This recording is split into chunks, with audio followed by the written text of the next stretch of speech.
Hi guys, and welcome back. We're about to go through just some very straightforward programs now that start to use some variables to keep their information. Because as you're aware from your other programming courses, that if you're not using variables, you're kind of not really programming.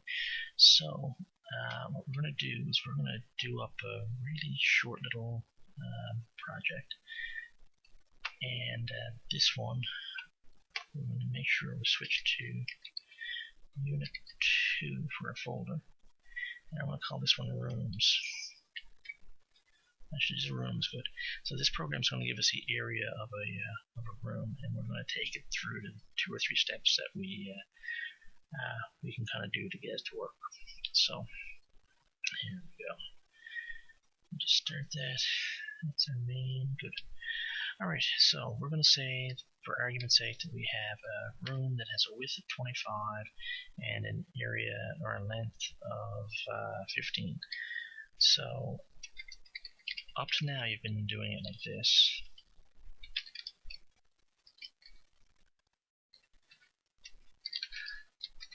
Let's see. And I'll even do it as a number here.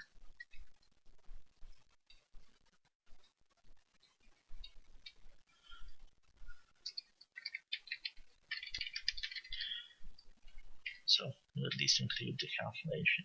So we're going to say it's going to be 15 times 25. And I'll put that in brackets just...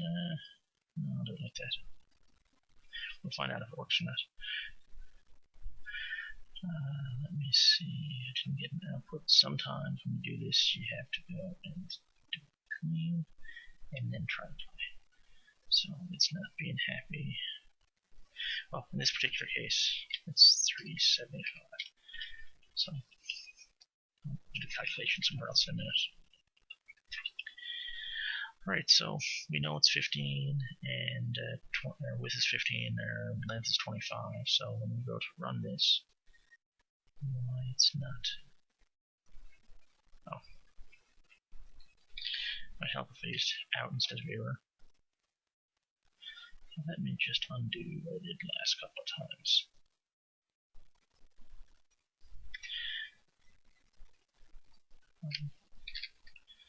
Let's try this one.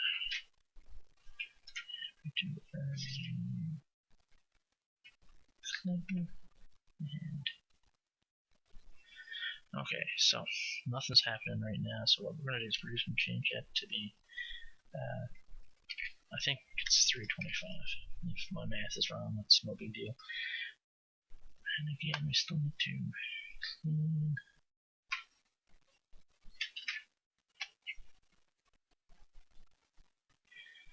System that out to println, and everything else looks right. Over here, do clean and build. Yeah, sometimes you get weird things like that'll happen, and you'll find you have to come over to your program and say clean and build. So if you make a change and nothing goes down with your change, then that's kind of what you got to do. So when we first look at this, we say, okay, well, that's fine. It's no different than what we've done so far. But what we really want to be able to do is we want to be able to actually have some of this stuff kind of modify, and we don't want to be able to kind of look at 25 times 15 is this particular number. So let's just try it again. So let's say plus 15 times 25 plus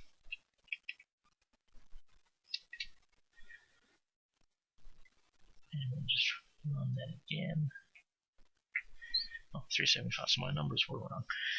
But you can see right off the top that I'm using these numbers to calculate this value now. So we're going to kind of extend on this whole idea a little bit into using some variables. So we're going to need to set some variables up for what we're doing. In this case, we're going to use integers, and we're going to define our integers as just int. We need a width, we need length, and we need an area. There are the 3 things that we need. what we want to do is we want to set our width to a value equals 25, length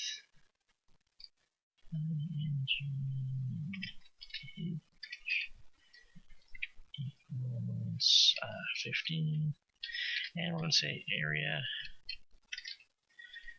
is going to equal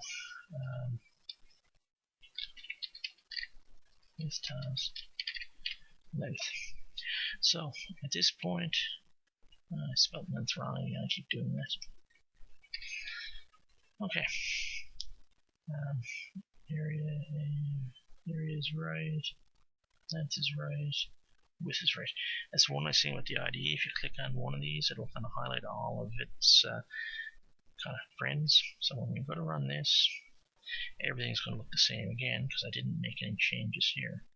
So initially, I'm just going to change this to length and width. And I'm going to run it again. And now I'm getting the correct value. And just to make sure that everything's kind of happening properly, I'm going to change this to a 10. Just for a second. See if my number changes. And sure enough, my number does change. So I set it back to a 5, and I do it again. Okay, so far, all still good. I'm going to drop area in here now so I don't have to do the calculation in this particular location. And then I'm going to run my program. So what we've done here is we started to use variables to do things. So you've seen this in other things. You've seen this in JavaScript already. You've seen this in your C# so far. So what we have going on is we're saying that this variable called width is going to hold this information here, a value of 25. This variable called length is going to hold a value of 15, and the variable called area is going to hold the product of width multiplied by length. So that'll give us our area. The thing to remember for Java in particular is that Java, unlike JavaScript, it's a strongly typed language. So that means that if you don't have your things defined properly, you're going to get errors. Period. So if I was to even misspell area up here, for example, so I said area is up there, and now if I try to run, I'm going to get I have one or more errors. I'm going to say run anyway, and it'll give me an idea of what's going on. It'll tell me that at some point on line 21 I'm using a variable that it can't find the symbol of. That's this one here, and that's because this variable doesn't match this variable. And if I don't include this declaration of my variable, saying that my variable is an integer, telling me what type of variable I have, then it's not going to know what to do with it. Java, C++, there's a couple of other languages. Again, I'm not sure about C#. It's how strict that is, but they're all examples of strongly typed languages, which just mean that you have to tell the system what kind of variable you're using before you can use it. For something like PHP or JavaScript, all you have to do is say, okay, well, this is a variable, and then you can assign whatever value you want to it, and it becomes that variable. Both things are good, and both things are bad, both ways of doing it. But this just happens to be the way Java does it. Okay, and I'm probably going to stop here for right now, and I'm going to take this example and do some more stuff with it as we move along, and just make some modifications in a couple of other videos to come. So I'll talk to you guys in a bit. Bye for now.